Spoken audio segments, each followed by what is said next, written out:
Do not worry, Father, for with the power of this sword I will vanquish Aku. Hey everyone, I'm Rebecca and welcome to Watch Mojo. Today we're counting down our picks for the top 20 animated TV moments we waited years to see. After all these years. Finally, we have them all. Okay, first of all, Bonnie, you've been pregnant for like 6 years, all right? Either have the baby or don't. Oh, who am I kidding? The boathouse was the time. For this list, we're looking at animated TV moments that were built up over multiple seasons. We're saving anime for another day, so Ash's prolonged victory will just have to wait. Also, beware of spoilers. Which animated TV moment were you waiting years to see? Be sure to let us know in the comments. Alright, let's get into it. Number 20. Ahsoka Tano survives Order 66. Star Wars: The Clone Wars. Rex? No. I'll do it. Rex, what's happening? Stay back!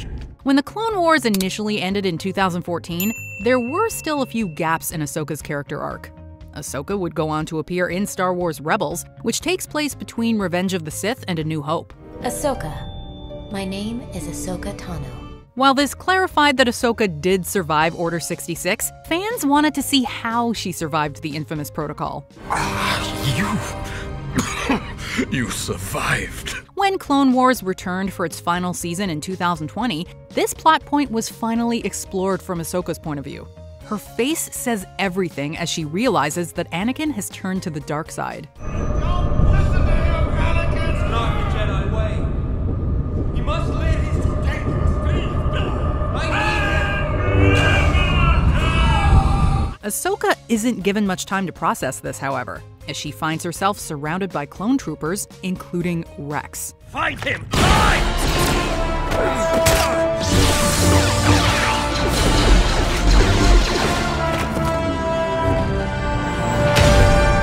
Although she escapes and restores Rex's free will, the fight is only beginning.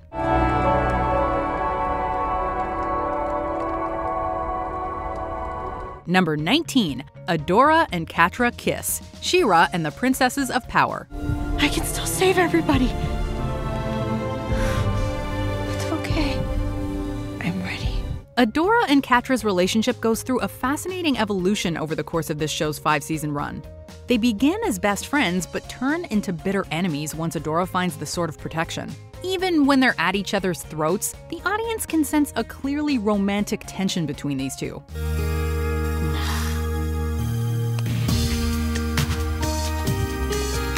As She-Ra introduced multiple LGBTQ+ couples, it became increasingly probable that Catradora would become canon, especially after Catra joined the Rebels. In the final episode, Catra lets down her defenses and confesses her love for Adora, pulling her back to reality. Don't you get it? I love you! I always have! So please, just this once, stay! Adora responds with an I love you, and the two share a kiss that had fans swooning with satisfaction. I love you too.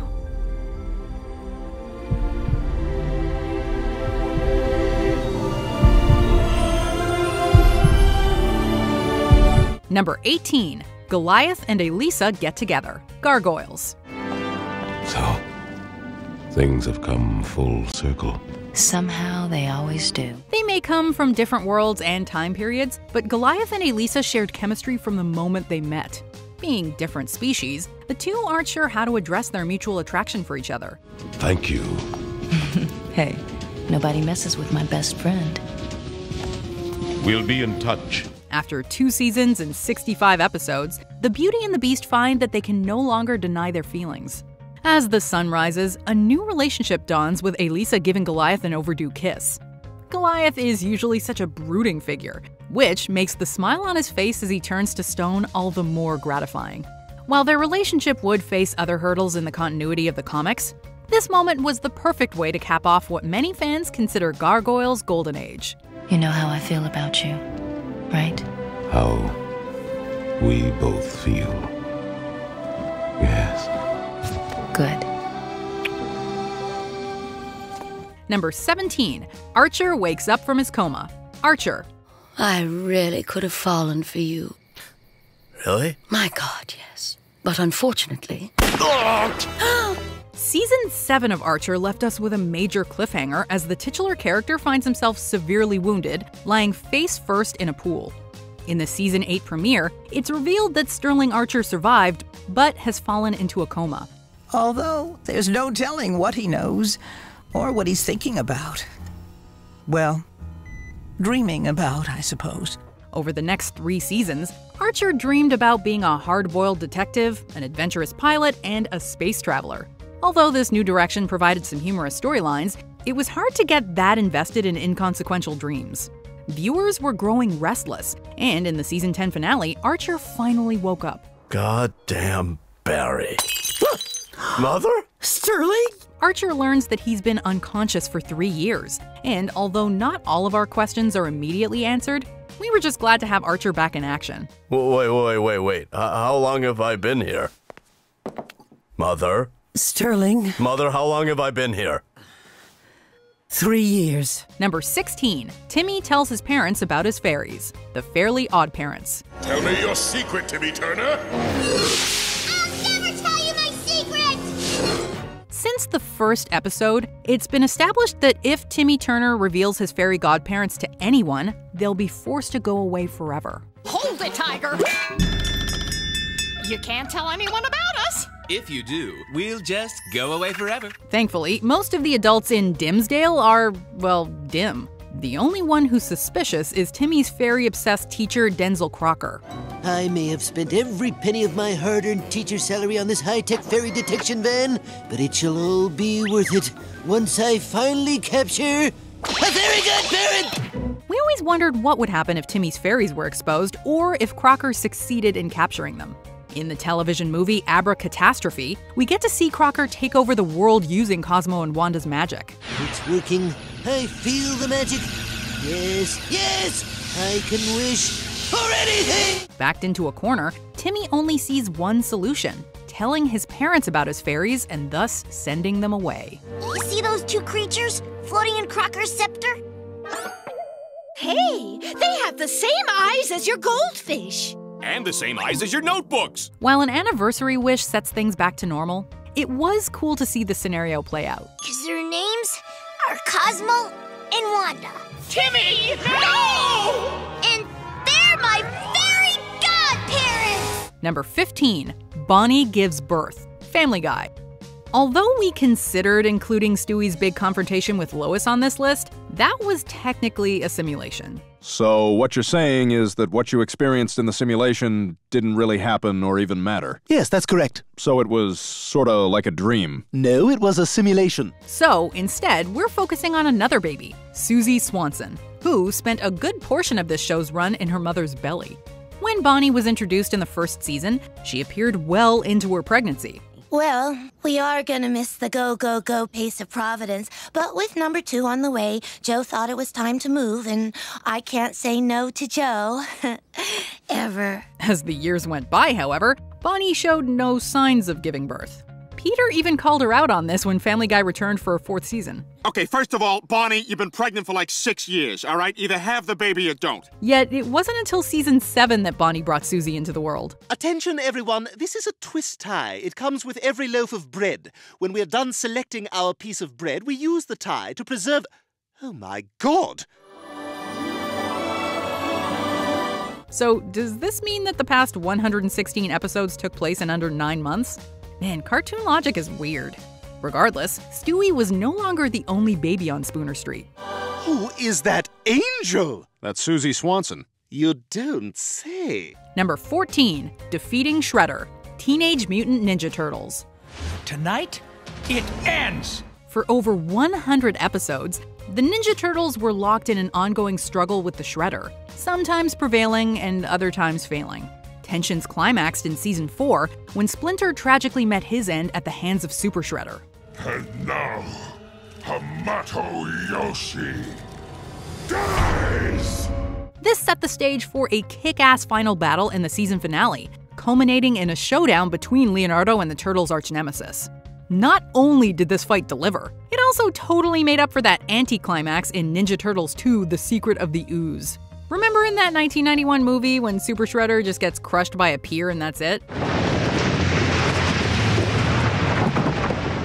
It took almost 26 years, but we finally got a real Super Shredder fight with Leo coming out victorious.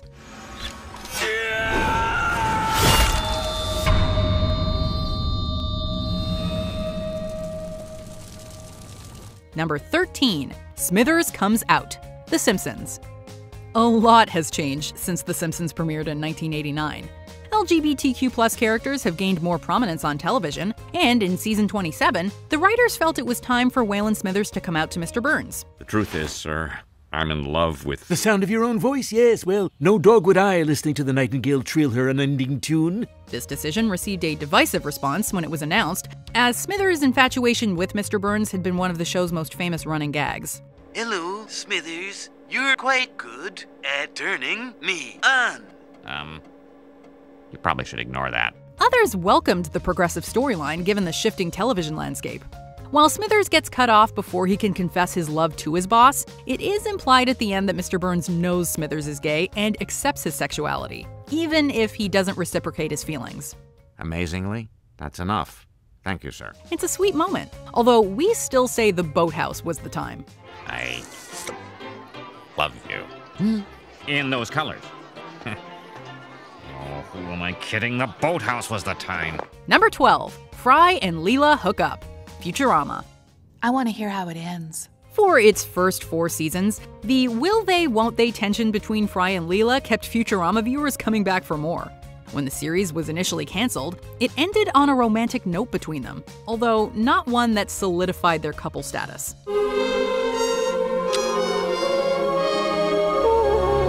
Their relationship was further explored in the subsequent straight-to-DVD movies, which essentially served as the 5th season. I love you, Leela. Maybe I waited too long to say this, but I love you too. Wormhole! The 4th film concluded with the two declaring their love and kissing before venturing into the unknown. Go, go, go, go, go, go, go, go, go, go. After Futurama returned for another season, it was confirmed that Fry and Leela were now officially dating. The following seasons gave the fans what they wanted, delving deeper into their romance. Of course, we didn't expect them to consummate the relationship in Zoidberg and Farnsworth's bodies. I'm as attracted to you as I've ever been. Prove it!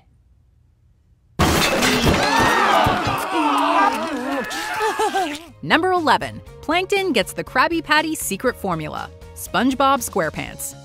First appearing in Season 1, Plankton has dedicated his life to stealing the Krabby Patty secret formula. Hear me, Krabs. When I discover your formula for Krabby Patties, I'll run you out of business. He's come close on numerous occasions, although the villain has only gotten the recipe once.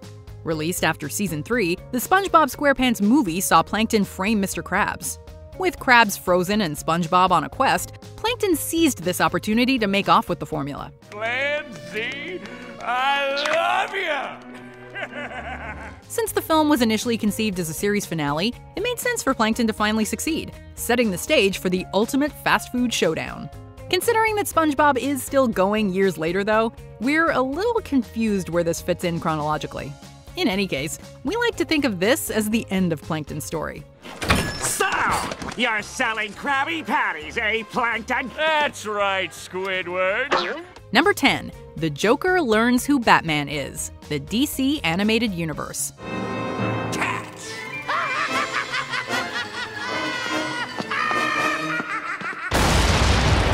Since Batman the Animated Series was mostly episodic, it seemed unlikely that the Joker would ever discover Batman's secret identity. Almost 8 years after Mark Hamill made his debut as the Clown Prince of Crime, however, the truth came out in Batman Beyond: Return of the Joker. In a flashback, we learn that the Joker and Harley Quinn kidnapped Tim Drake, subjecting the young Robin to 3 weeks of torture and brainwashing. But all too soon, the serums and the shocks took their toll. And the dear lad began to share such secrets with me. Secrets that are mine alone to know. Bruce. Through these unspeakable experiments, Tim was molded into a mini Joker and exposed the man behind Batman's mask. When the Joker confronts Batman with this information, the moment is the perfect balance of suspense, drama, and dark humor. Behind all the sturm and batarangs, you're just a little boy in a play suit crying for Mommy and Daddy. It'd be funny if it weren't so pathetic. No, what the heck, I'll laugh anyway. We also get two versions of the Joker's demise, both of which were shocking to see. I can't hear you. Ha, ha.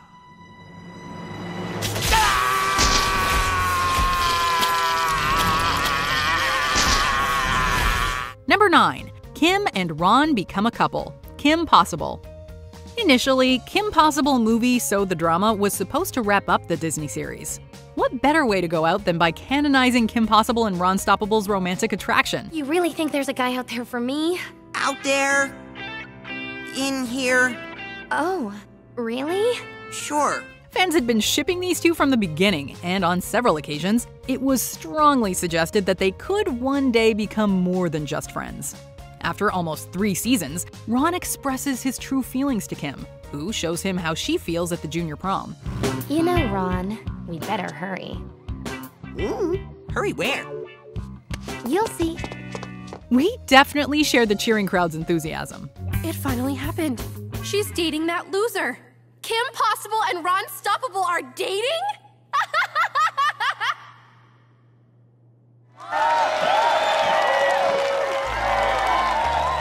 Although their first kiss would have been a high note to leave on, we're glad the series was given a 4th season, as it allowed more time to flesh out Kim and Ron's relationship. It's kind of funny you were always near. Number 8. Phineas and Ferb meet Agent P. Phineas and Ferb. About 4 years into its run, Phineas and Ferb shook up its usual formula with the TV movie Across the Second Dimension. Not only do Phineas and Ferb meet Dr. Doofenshmirtz, but they also learn that their pet platypus Perry is a secret agent.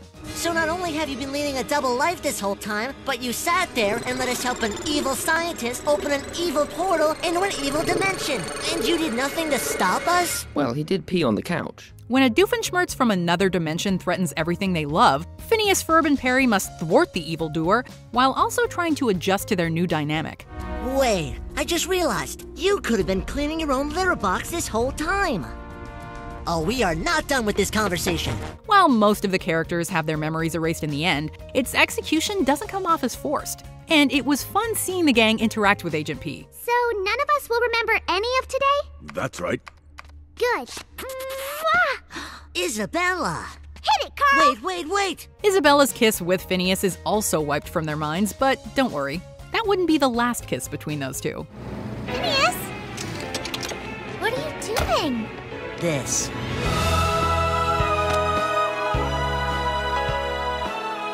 Number 7. Finn's Father and Mother. Adventure Time. Your father, Finn. He's alive. He's alive. He's alive. He's alive. He's alive. While most shows give us plenty of exposition, Adventure Time dropped us in the Land of Ooo without explaining anything. Over time, we gradually learn more about this world and its inhabitants. By the end of Season 5, we know that Finn was abandoned as a baby, raised by dogs, and is seemingly among the last humans. Season 6 kicks off with Finn meeting his father, who isn't exactly parental material. I said, Finn's your son. He came a long way to meet you. Son? Oh. Hey, good for you, kid. In Season 8, the Islands miniseries explores how Finn's parents met and how baby Finn ended up alone in the woods. Finn, I'll be back for you. Finn also meets his mother, who is now an AI. My name's Finn.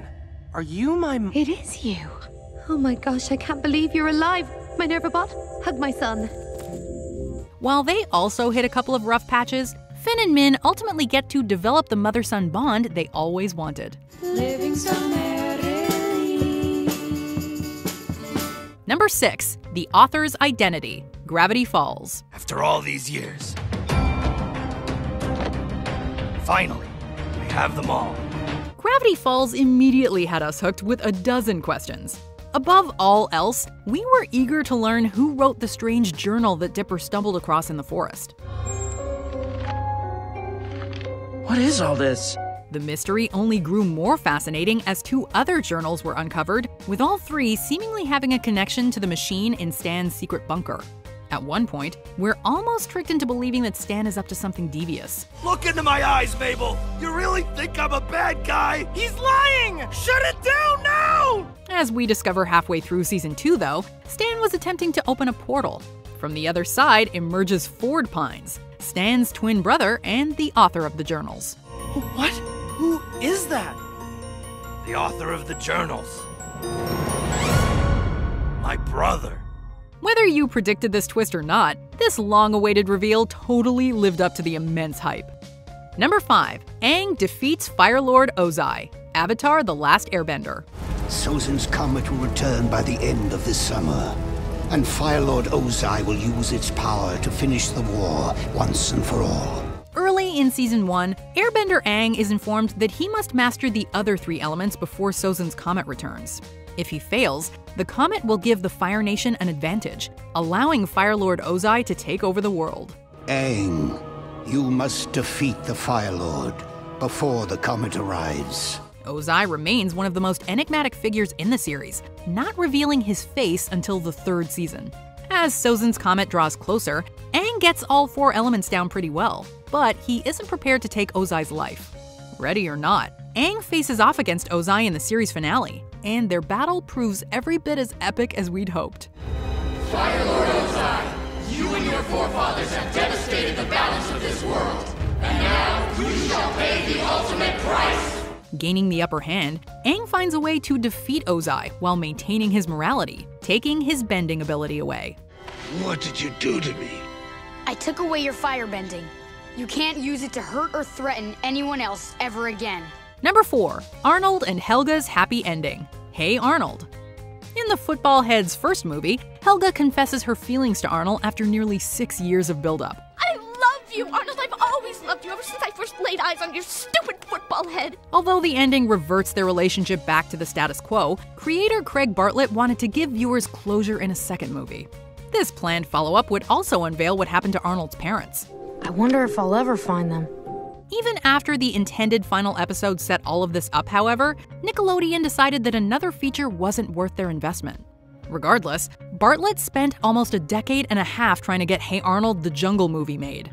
In 2017, more than 20 years after Hey Arnold premiered, Bartlett got to finish the story as a TV film. Hey, Arnold. Arnold reunites with his parents, reciprocates Helga's love with a kiss, and they all live happily ever after.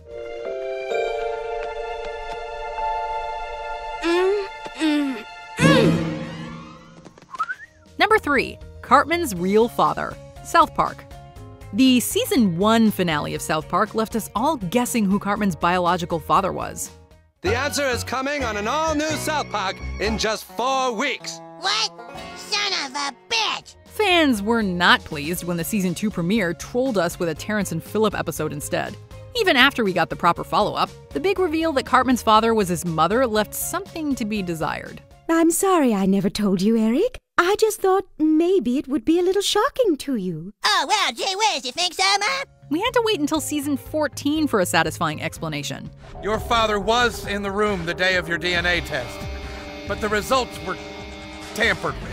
In the 200th and 201st episodes, Cartman uncovers a conspiracy that leads to the identity of his real father, a Denver Bronco named Jack Tenorman, as in Scott Tenorman's father. Not only does this mean that Scott is his half-brother, it also means that Cartman chopped up his own father's remains into chili. It's true. Jack Tenorman was your father.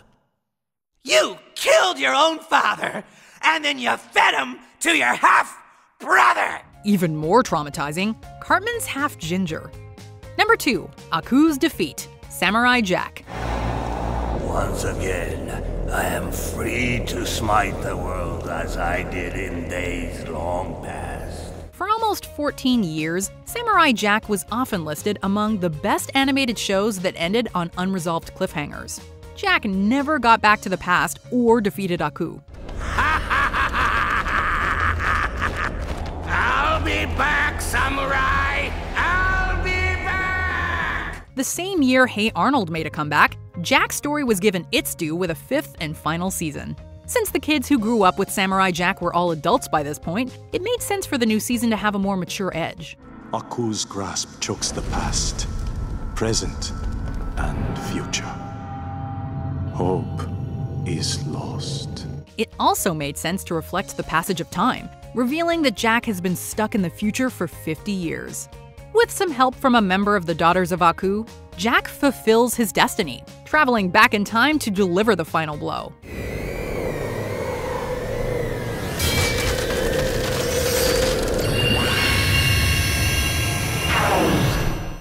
And it was well worth the wait. Want more Mojo? Ms. Mojo produces original, high-quality pop culture-related videos on all your favorite movies and shows. Plus, celebrity news, fashion, lifestyle, and more. Hey guys, it's Phoebe with Ms. Mojo. My name is Sam. My name is Eliza. And I'm Emily. I'm Rebecca, and welcome to Ms. Mojo. If you want videos on all the best reality shows, teen dramas, Disney movies, and sitcoms, be sure to check out Ms. Mojo for new videos every day.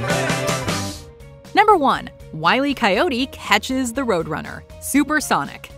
Believe it or not, this actually happened, and we're not talking about the Seth MacFarlane version. On the one hand, we have always wanted to see Wile E. Coyote catch his speedy prey. On the other hand, that would mean no more Roadrunner. In the 1980 TV special Bugs Bunny's Bustin' Out All Over, Warner Brothers had their cake and ate it too, without the Roadrunner being eaten. In the segment Supersonic, Wile E. shrinks down, and the Roadrunner lets him wrap his tiny arms around his leg. Although Wile E. will need a bigger fork and knife, he did technically catch the Roadrunner for the first and only time in the Merry Melodies mythos.